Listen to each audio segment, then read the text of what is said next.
She knew their adventure couldn't last forever, because they were living so bright, so brave, so much more real than ever before.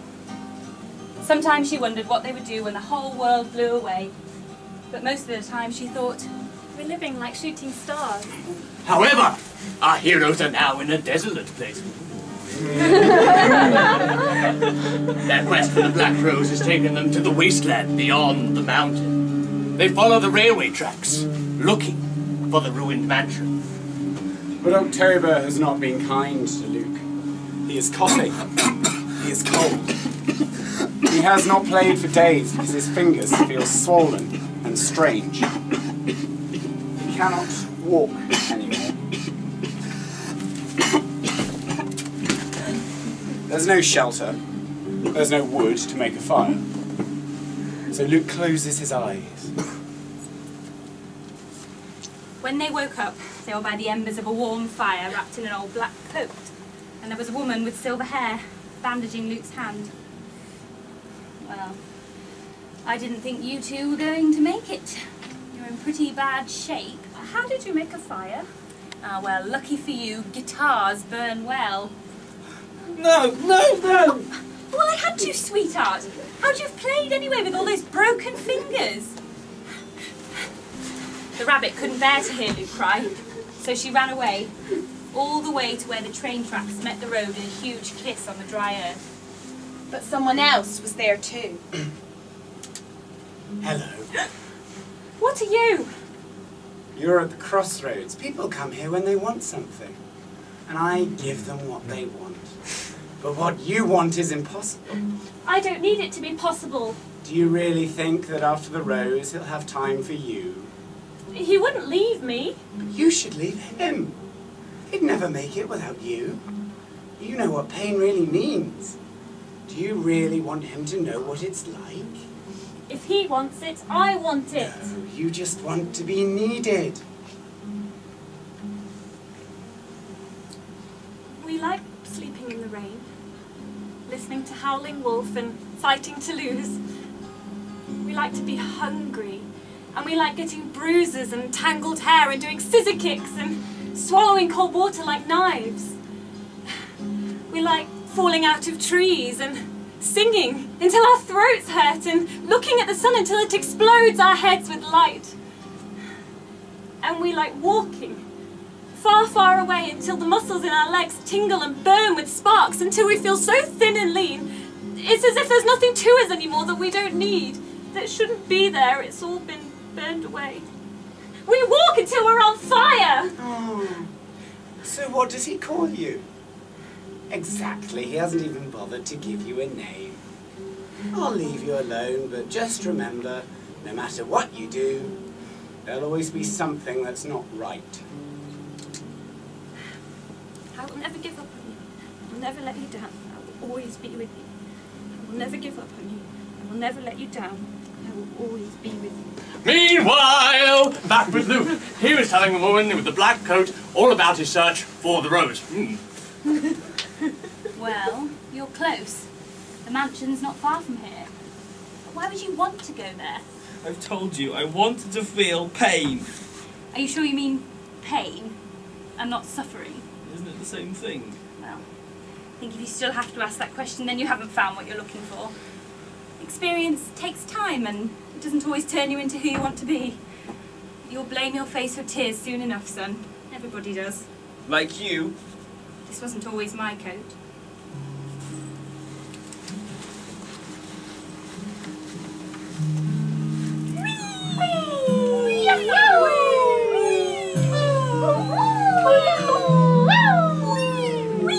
Is it wonderful?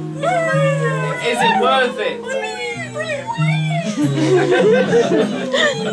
But is it worth it? Please, I'm about to do something really stupid and dangerous, and I need to know, is it worth it? The stars gave no answer, but over in the distance, Luke could see a light shining from the windows of the mansion. There's no point in going on now. We're going. I thought this was about the guitar. So did I. Look at what it's doing to you. No, look, I'll get another guitar or I'll build one. It doesn't matter. My fingers will get better. It wasn't where the music was. The music is in me, and we are going. Miss Oscar, there's a taxi here for you. Oh, already, tell it to wait. The story won't take very much longer. You know, I can't believe you're doing this to us, Oscar. Oh, Scissors. I'm just tired. I need some time away to think if this is what I really should be doing. Yes, but you hold us together. I mean, Cynthia's got candy floss for brains. Rock isn't only safe around puppets. Paper is disturbed. Nobody knows what Lampkin is. The musician smells. Yes, I admit it. And Terence is always in tights. Oh. But it doesn't mean you need me now. I'm not even creative like all of you. Yeah, well, you hold us together. If it weren't for you, I'd probably still be designing dresses in secret and crying. Why do you have to make this harder for her?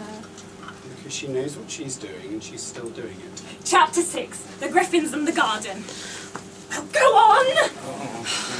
The mansion was built of crumbling grey stone. Strands of dead ivy crawled all over it, like the legs of a giant spider trying to drag it down into the earth. The windows were tiny diamonds of stained glass and thick with grime. Outside was a familiar face. Hello, Lip. You and your fennel lips stay away from us. Oh, I'm not here for you. The master of the house is one of mine. I help him bear it. He needs all the help he can get. If you want to get into the garden, you speak to him. On the door of the mansion, a sign read, Trespassers apply within, or else. so they opened the door. You... Do you own the garden? No, madam, I am merely the butler.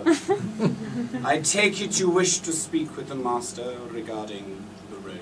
Yes. Please. Very well, madam. Come in. Mind the step, or the pain threshold, as we like to call it. Ah. Just my little joke. Where's your body? I don't have one, madam. Economy, you see. My master has not eaten in 500 years. Why should he employ a cook for me? What's your master been doing for 500 years?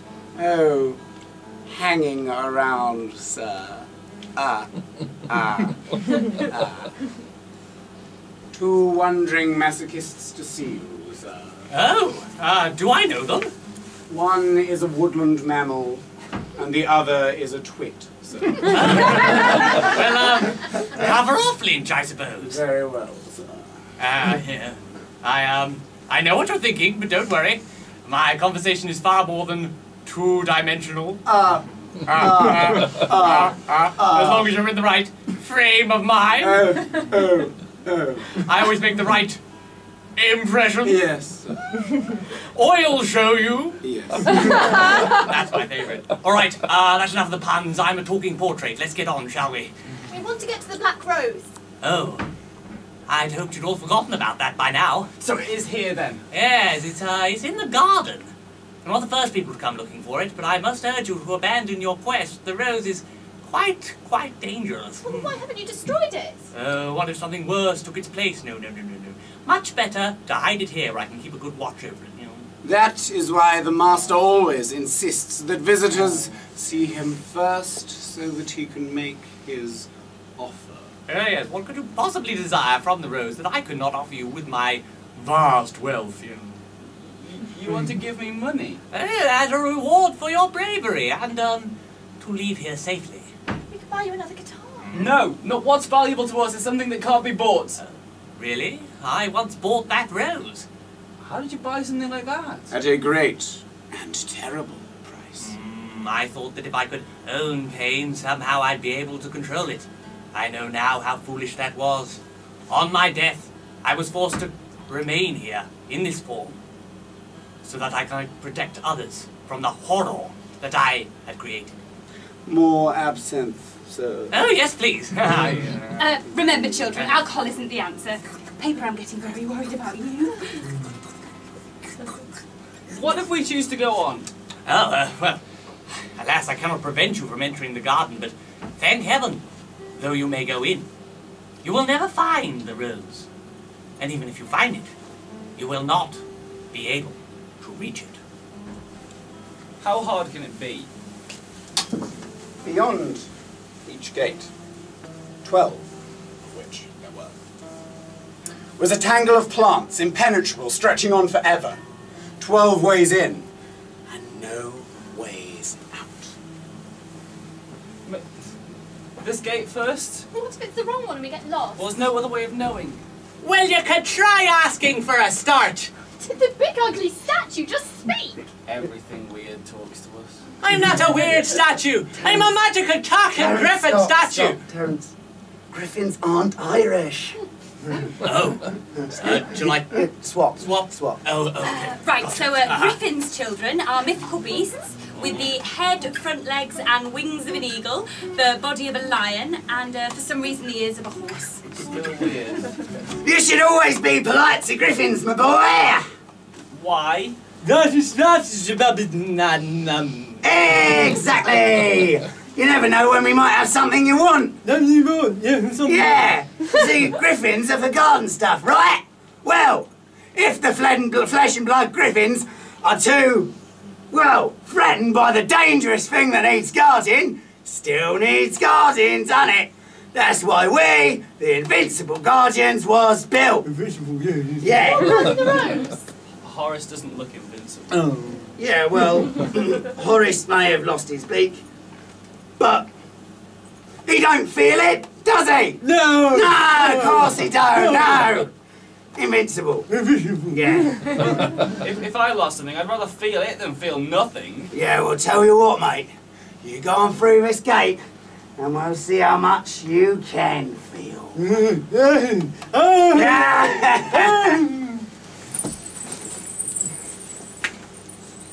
What's that shining? The giant head-to-head? Raindrops? Diamonds. The hedge is covered in diamonds. Wow, the master must really want people to turn back. There's no way into the garden. You have to find a way in. But you find...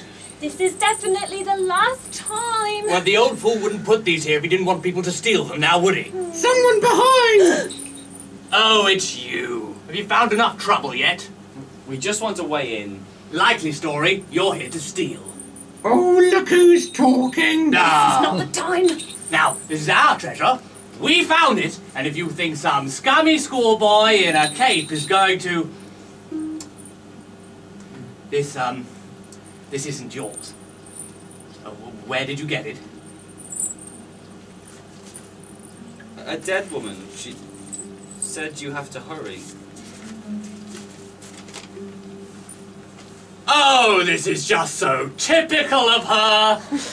She never thinks about how things are going to affect me. I have to go. What about me? I'll see you back at the tower. There's no way in. Sorry. I'm just gonna... Oh, look at them! Just ignore him.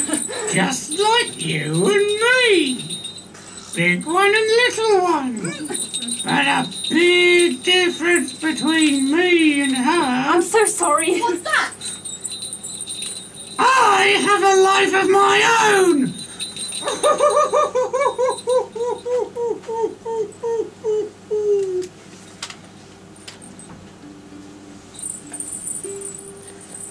He's got a point.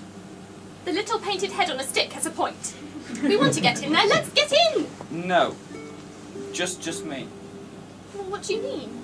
Well, I appreciate your help, but you can go home now. We've come so far. Do you really think I have any idea where it is? Well, look, if I keep you hanging around, it just makes me look a bit girly, and it makes you look a bit pathetic. Pathetic. Well, I just want to do this alone, and I don't know what it's going to be like after I... But there's nothing for you in there, is there? At this point, what the rabbit wanted to say was this. Nothing for me. Nothing for me. Do you really think I'd come all this way here for anyone? Well, this isn't just your journey or your music. It's mine too. I'm changing too. I bet I could be so much more if I wasn't having to always look after you and worry about you. all this time? Or why haven't you been worried? Have you worried about your family once? You want to know how people feel? Well, why don't you try asking them? Why didn't you give me a name? But what she said was... Let me dig you a tunnel.